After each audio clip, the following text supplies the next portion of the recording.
Hi to everybody. My name is Deanna Cook. I'm from Enderby, BC, and we are the only pilot project in BC operating this program right now. I've been asked to give kind of an overview as the community coordinator of what I think of the program that we operate. This is our 5th year into the program.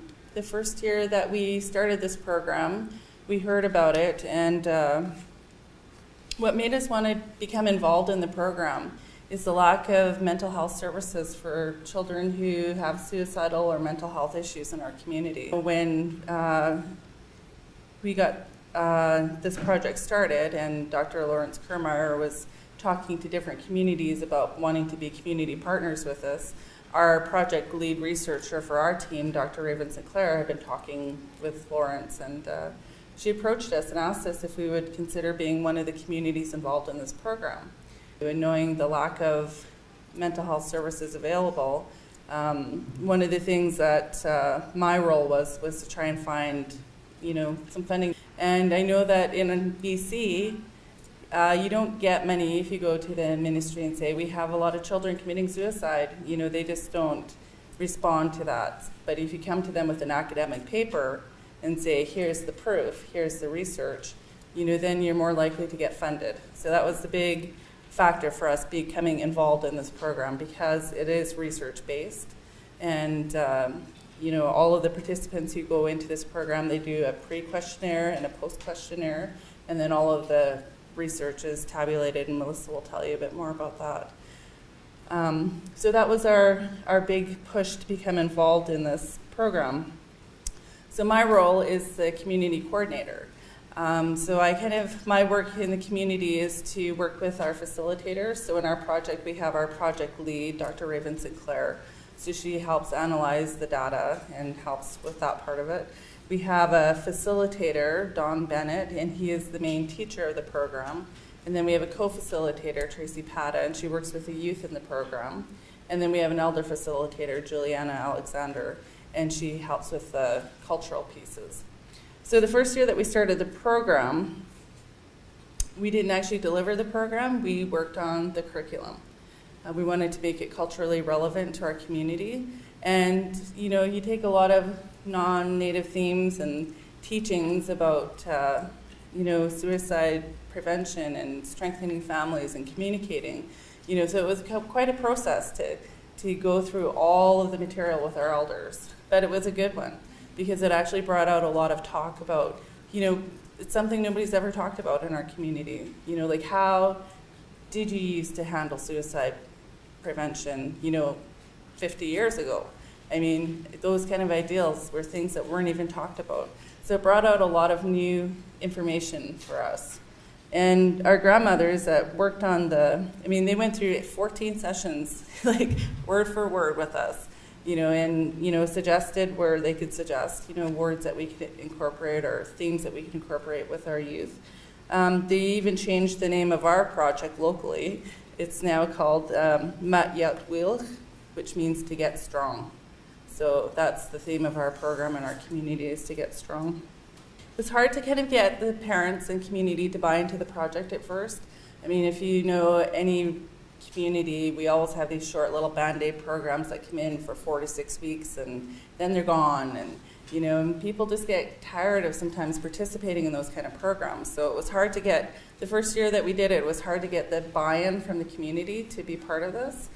And we did have some people drop out, but the people that did stay, they've learned a lot, and it actually changed the fabric of our community. We have an opening feast where we welcome everybody and we talk a bit about the program. And then we do 14 sessions of curriculum that's, there's cultural components through the whole 14 sessions. And what we found is that parents and kids are really bonding during that time. I mean, after the 14 sessions, we came to the end of the 14 sessions, and parents and youth were really sad that it was actually over. They're like, it's over? Like, what are we going to do now? Like, we have nothing to do now.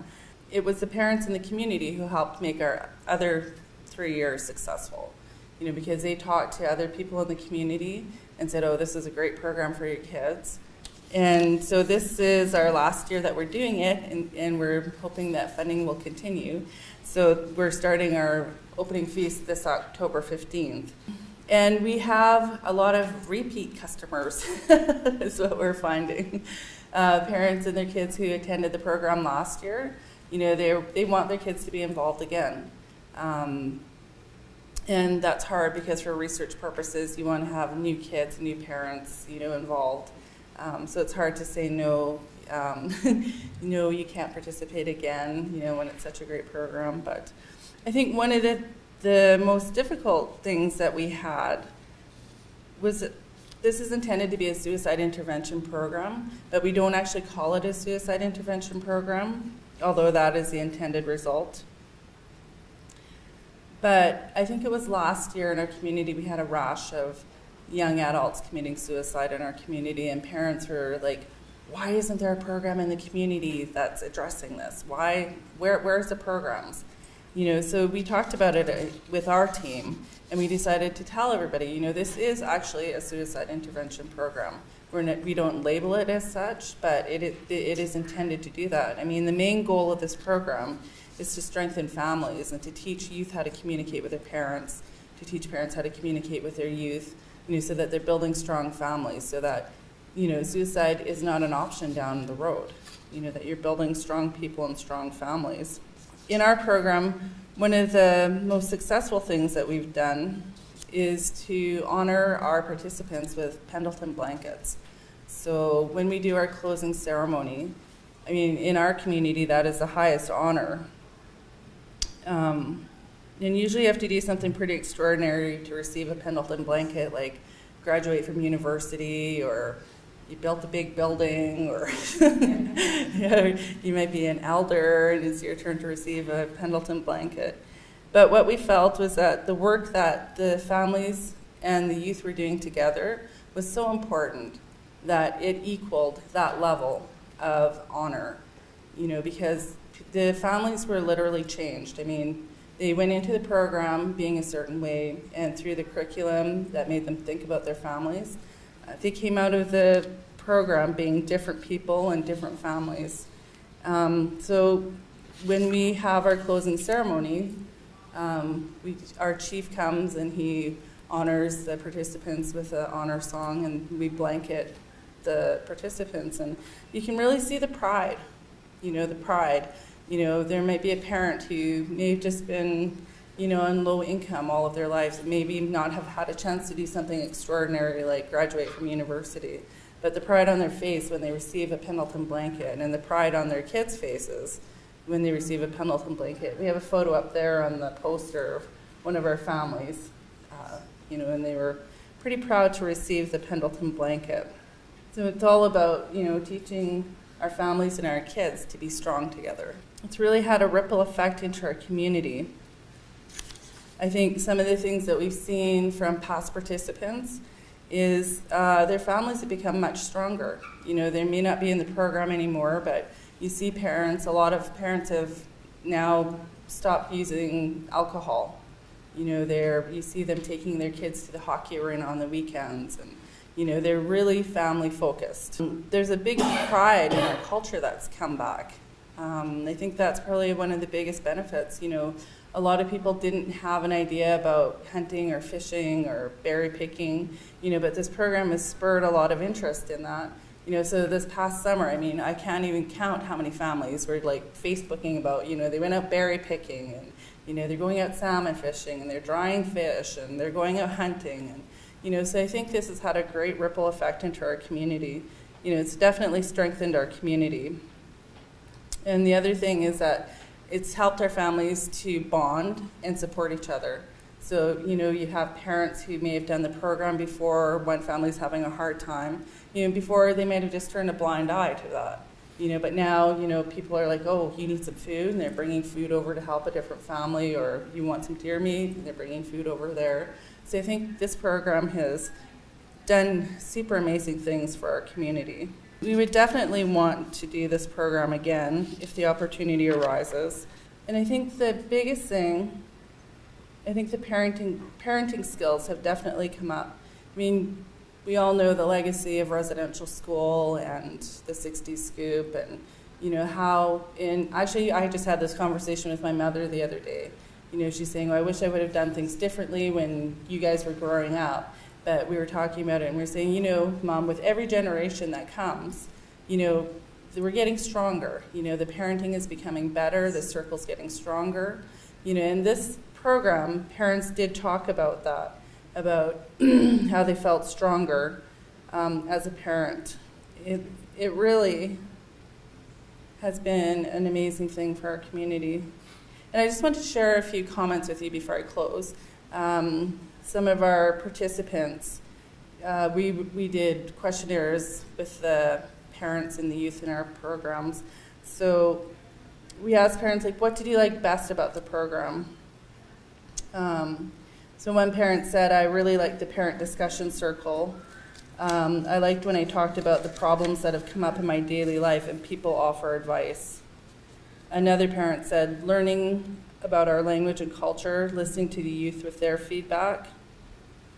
Another parent said, I liked how I got to hear other persons with situations similar to mine. It made me know that I was not the only one with the same problem. So that was really some pretty nice feedback. Here's a really nice parent comment. Somebody said, I found that with some of the questions I had to answer were hard because it made me look at how I'm raising my children. So I think that's really, really a big statement for what's made the change. People had to look at how they were raising their children and what they were doing.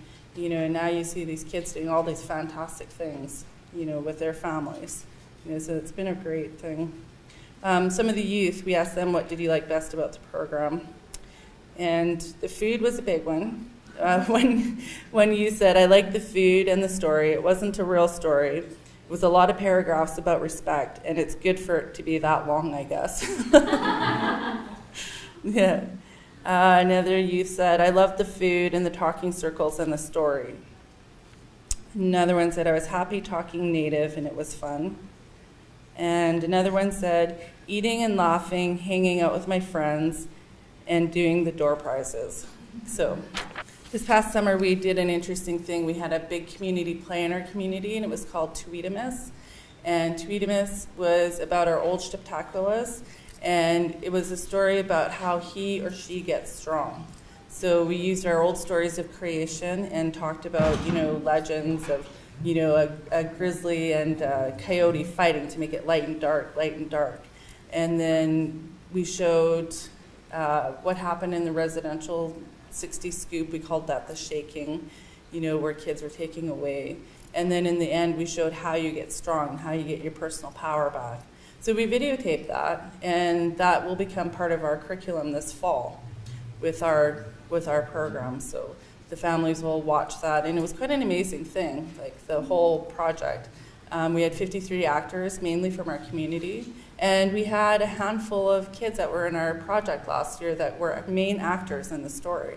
And they were so amazing, like they just blossomed. Like, they did the youth program with us last year and then got involved with our summer play this year.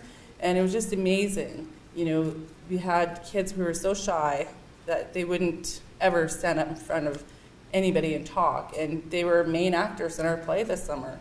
And they were delivering dialogue. We were sold out for 5 nights delivering this play. So I think the benefit to the kids, if this project can go all over Canada, it would be amazing, because I think the benefits to the community are huge, and the benefits to the youth and to the social fabric of our communities and our language and culture. It's just, you can't even analyze all of that in research data, I think. But just from a community perspective, we really enjoy being part of this. So thank you.